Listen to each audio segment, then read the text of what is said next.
What if you could live above Dubai's future? Bought for 3.51 million dirhams, listed now for 4.85 million dirhams. That's what happened in Jumeirah Residences, the Emirates Tower, and it hasn't even handed over yet. While the market watches Burj Khalifa in downtown, some of the sharpest buyers in Dubai are quietly positioning themselves beside the Museum of the Future, where the DIFC skyline meets Jumeirah Signature Living. Today we are breaking down Jumeirah Residences Emirates Tower, the Tower A, the first release. This isn't just another branded residence. It's a statement of positioning, perfection, and privacy, hidden in a plain sight. And by the end of this video, you will see why Pakistanis, Indians, and international investors are calling this the underpriced icon of 2025. Now let's start with the location. Positioned directly beside Emirates Tower and the Museum of the Future, this twin tower project sits on Sheikh Zayed Road within 5 minutes of downtown Dubai, DIFC, City Walk, and One Central. But most importantly, it's walkable.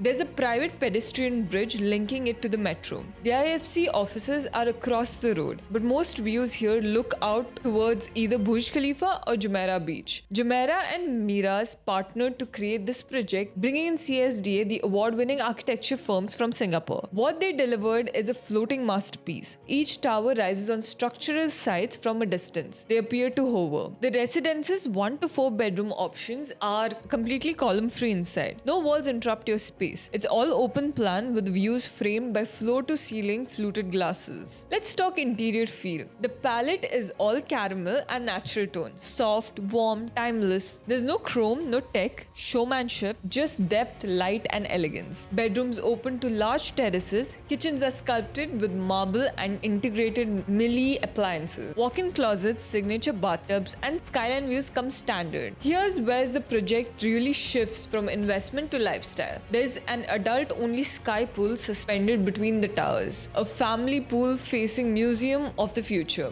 garden-level paddle courts, yoga studios, spinning lounges, and a co-working hall, private cinema, and a game corner overlooking the skyline. You need a chef for the night? They've got that. Want a spa therapist on call? Done. Jumeirah Signature Services operate this residence. It's a 5-star hotel. You even have the laundry, valet, event planning, even pet care. As of now, the 1 bedroom start from 3.51 million dirhams, 2 bedrooms start from 4.78 million dirhams, and 3 bed starting from 10.2 million dirhams. The 4 bed Sky Mansions start from 25 million dirhams. Yes, prices seem high, but for context, comparable branded towers in downtown are crossing 4,500 to 5,200 dirhams per square feet. Here you're entering between 3,000 to 3,400 dirhams per square feet depending on your unit type. Now it's a 7 installment structure, that is 20% on booking, 5% every few months across 2025 to 2027, 40% in handover, which is in August 2030. This means less capital stress and more appreciation window. This is where it gets interesting. According to Knight Frank, branded residences in Dubai have outperformed standard residential by 18 to 22% in resale, and Jumeirah has the highest brand loyalty in regional hospitality. The fact that this is their first ever serviced residence outside of hotel makes it even more exclusive. Now factor in DIFC's ongoing expansion, the rising demand for walkable business districts, and the scarcity of 4-bedroom sky villas in the corridor, and you get why serious investors are moving early. Most analysts are predicting a 25 to 30% price rise by the handover, which is in 2030. Why? Limited supply of branded homes in central Dubai. High rental ROI estimated to 6.5 to 7% net for 1-bedroom units, and low price per square feet entry today. Plus, with Dubai set to host multiple global events in 2025 to 2029, including COP28 Legacy Program, Expo City activation, and DIFC expansion, it's all aligned. If you're watching this from Pakistan or India and looking for a trophy asset in Dubai, this is your chance to enter before the prices spike. Call us or WhatsApp today. We will send you the floor plan, ROI breakdown, and help you secure one of the last few investor tier units. But this isn't just another launch. It's quietest move the smartest buyers are making right now.